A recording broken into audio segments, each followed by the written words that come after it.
All right, 6.3 heat capacity. So I think this is where heat starts getting interesting. The first topic here is specific heat capacity, and that is the amount of energy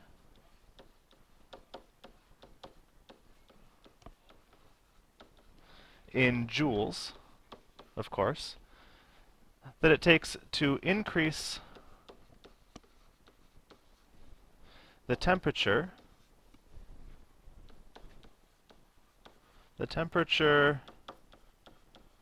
of 1 kilogram of a substance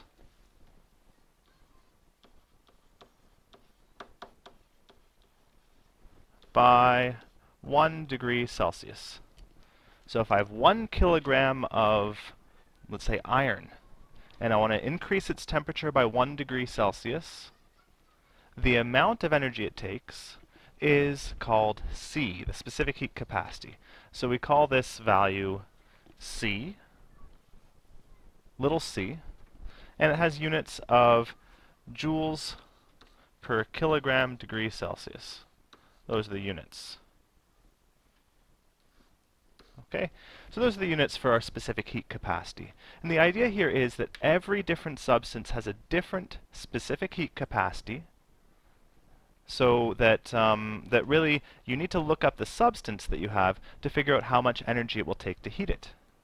We have a table down here of 9 different common materials and their specific heat capacities. And they're sort of organized in decreasing order, where you see water has the largest specific heat capacity on here, so it takes the most energy to heat up water.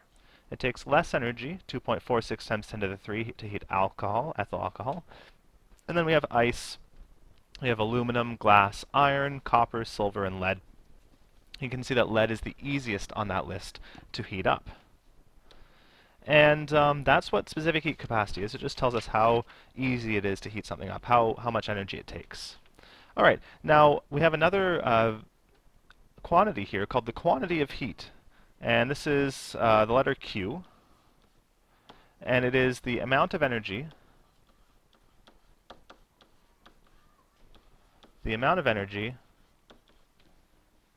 transferred between two objects.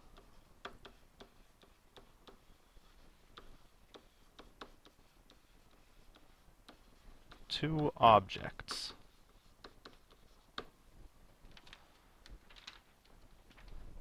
So when we're transferring energy, Q is how much energy gets transferred. We have an equation for this. Q is equal to mc delta T, where C is the specific heat capacity, and delta T is the change in temperature. So we can say this is mc Tf minus Ti. Okay, and our units here, well, it's a transfer of energy, so you might not be surprised. The units are joules, because it's how much energy has been transferred. All right, so now we're going to work with this equation. We're going to try out a few different problems. This first one says when 200 milliliters of water is heated from 15 degrees Celsius to 40 degrees Celsius, how much thermal energy is absorbed by the water?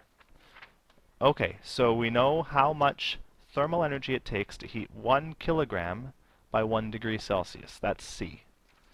So we have C for water is, if you look up in the table here, water was 4.18 times 10 to the 3.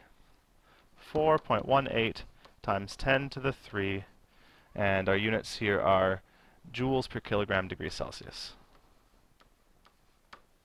Okay, that's how much it takes to heat up 1 kilogram by 1 degree Celsius. We have 200 milliliters, so we need to first convert that into mass.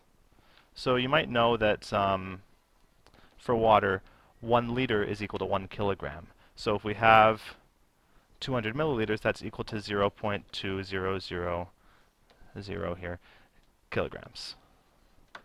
Okay, so 1 milliliter is equal to 1 gram. I'll just put that here. 1 milliliter of water equals 1 gram. Now that's not true for all liquids. That's just for water, and it's deliberate. That's how the milliliter is set up.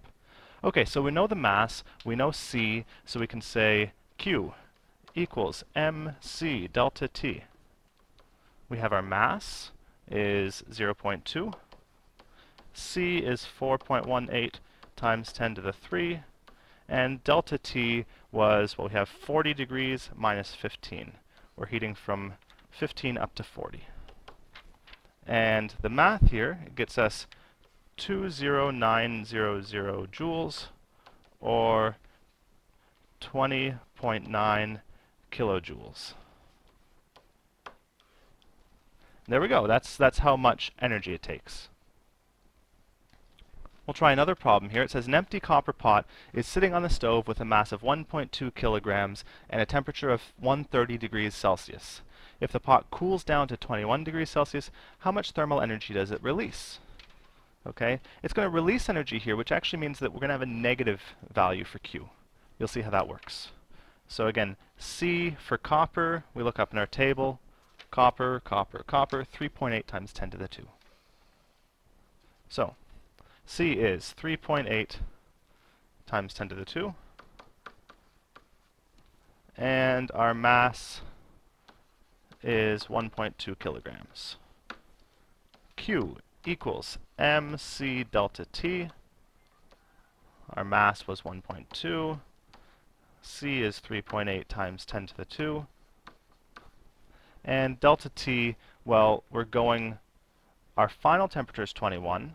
Our initial temperature is 130. And now you can see why we're going to get a negative number. So 1.2 times 3.8, we get negative 50 kilojoules. This is our amount of heat. All right, so we'll do one more problem here. A block of iron starts off at a temperature of 22 degrees Celsius and is heated to 100 degrees Celsius by placing it in boiling water. The energy required is 4.91 times 10 to the 5 joules. We want to find the mass of the iron block. So you see in this case we're actually finding the mass instead of finding the quantity of heat. So we use the same information here. We need to get C for iron. C for iron is 4.5 times 10 to the 2. Okay, and we know that Q is equal to 4.91 times 10 to the 5 joules. And we know that delta T here is going to be 100 minus 22. All right, we have the same equation here. Q equals mc delta T. Now we rearrange to find the mass. M is equal to Q over C delta T. And we can put in our numbers here. 4.91 times 10 to the 5 divided by C was 4.5 times 10 to the 2. And delta T, 100 minus 22. This gives us a mass here of 14.0 kilograms. And there we go. That's how we use this equation. And you'll notice that the equation itself is fairly straightforward. All right, on the next page here, the principle of thermal energy exchange. So this principle says that when a warmer object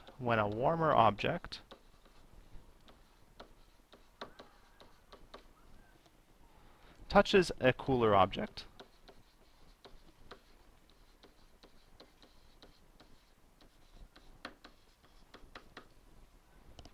the heat it loses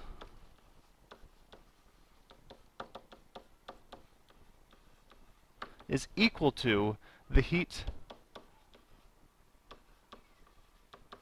the cooler object gains.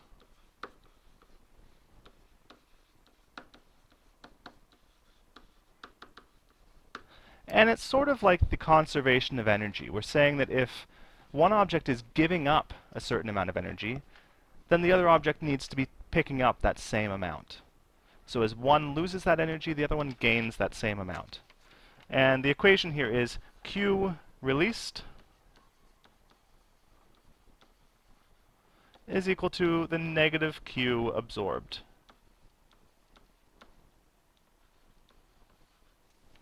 Or we can say QR is equal to negative QA. Something like that. Maybe we'll do a capital R there. Yeah, as long as you know what your letters are, this is okay. So we've got the Q gained is equal to the negative Q lost. All right, we'll do a couple problems involving this now. It says a 60-gram sample of metal is heated to 100 degrees Celsius before being placed in a 200 milliliters of water with an initial temperature of 10 degrees Celsius. And together they reach a final temperature of 15.6 degrees Celsius. Now we want to find what is the metal. So for this, it's good to list out all the information that we have. So we have the mass 1 is equal to 0.06 kilograms, 60 grams. And let's see, Ti1, its initial temperature is 100 degrees Celsius.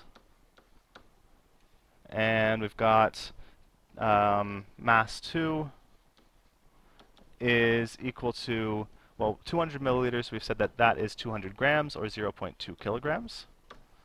Okay, and its initial temperature, Ti2, is 10 degrees Celsius.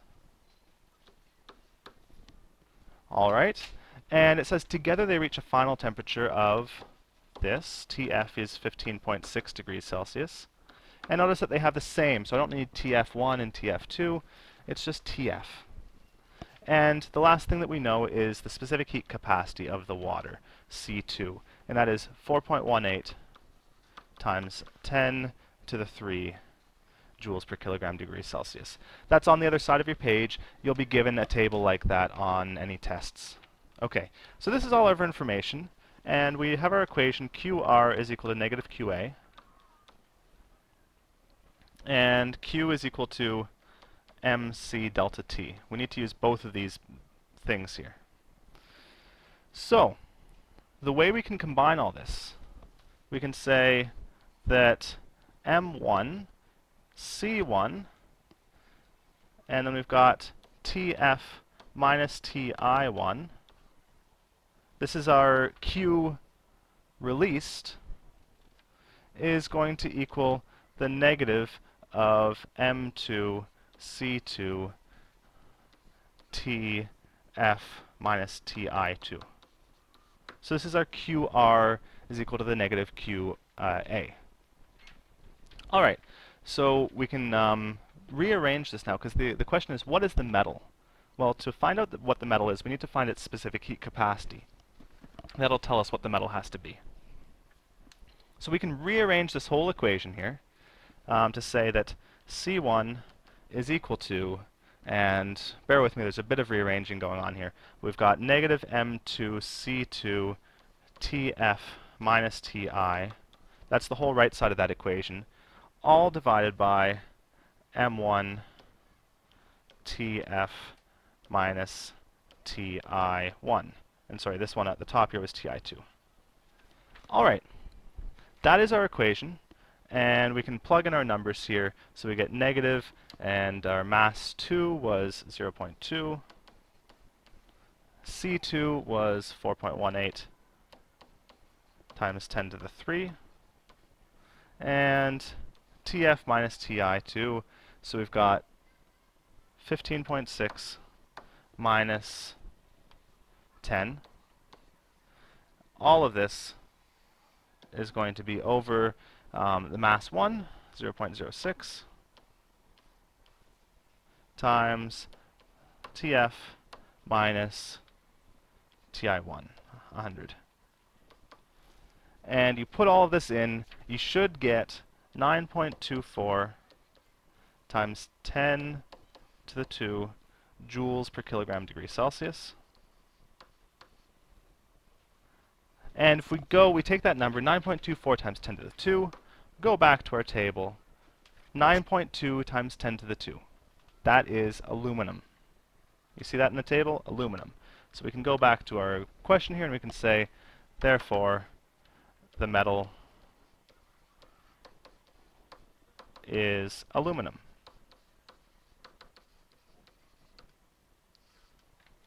And that's our answer.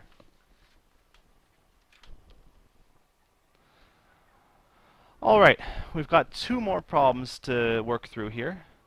The next one says a sample of iron is heated to 80 degrees Celsius and placed in 100 milliliters of water at 20 degrees Celsius. The final temperature of the mixture is 22 degrees Celsius, and we want to find the mass of the iron.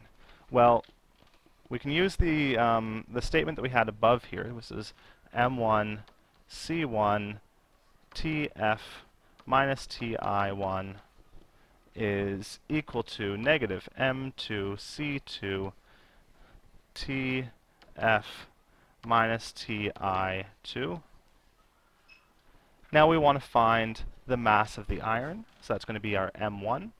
M1 equals, and we just rearrange all this, M2 C2 TF minus TI2 all over C1 TF minus TI1.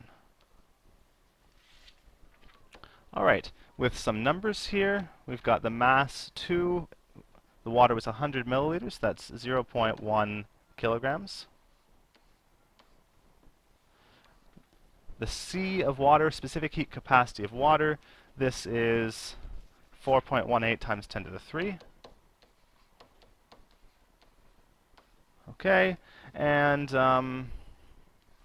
TF minus TI2. So the final temperature is 22, and the water started at 20 degrees Celsius. Good. We divide this whole term by the C for iron, specific heat capacity for iron. I'm just going to look at our table here, and it tells us that iron is 4.5 times 10 to the 2. So I'll go back here, 4.5 times 10 to the 2.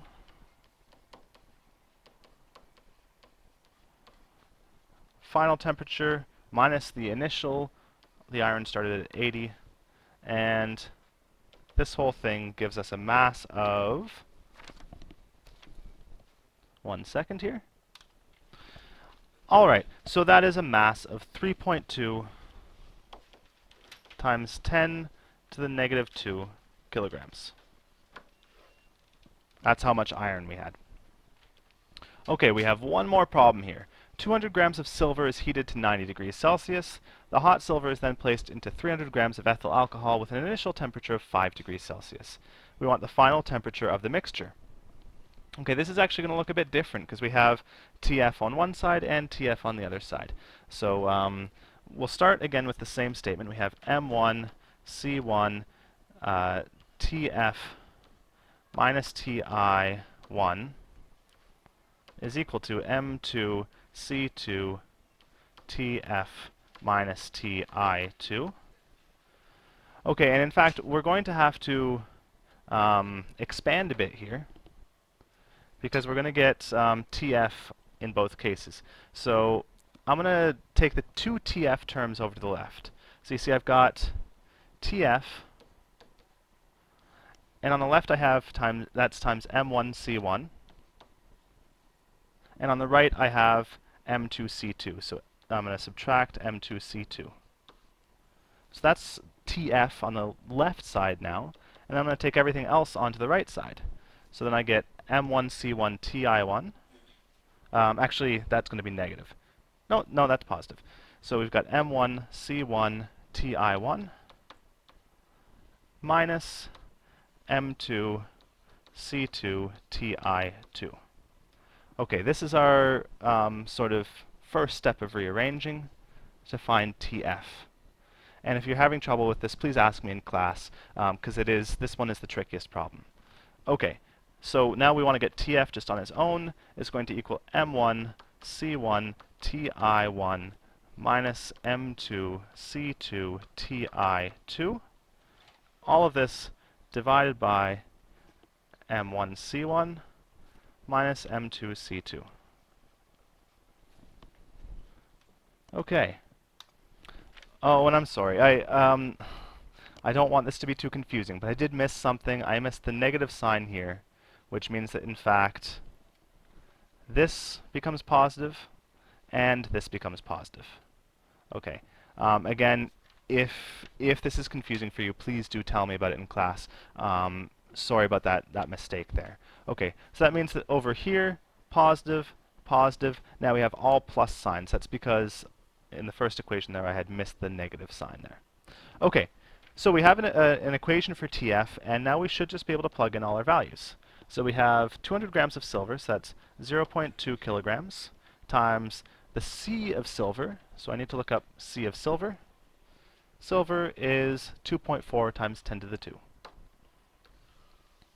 So here we have 2.4 times 10 to the 2.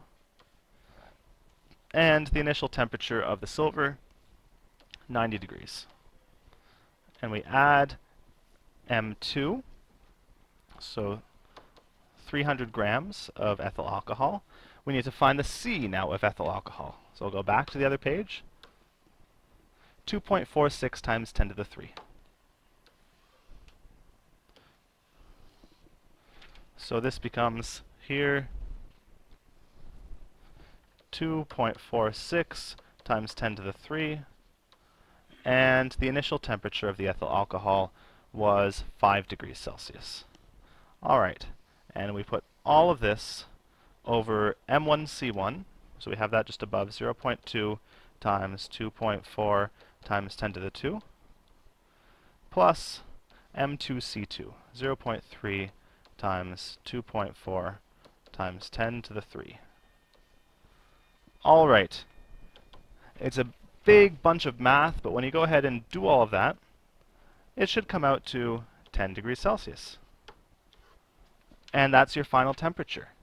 So it might look intimidating, but if you just sort of be patient with the math, it should all work out. You'll have a few problems, a few homework problems, like each one of these. So please do give them a try and enjoy.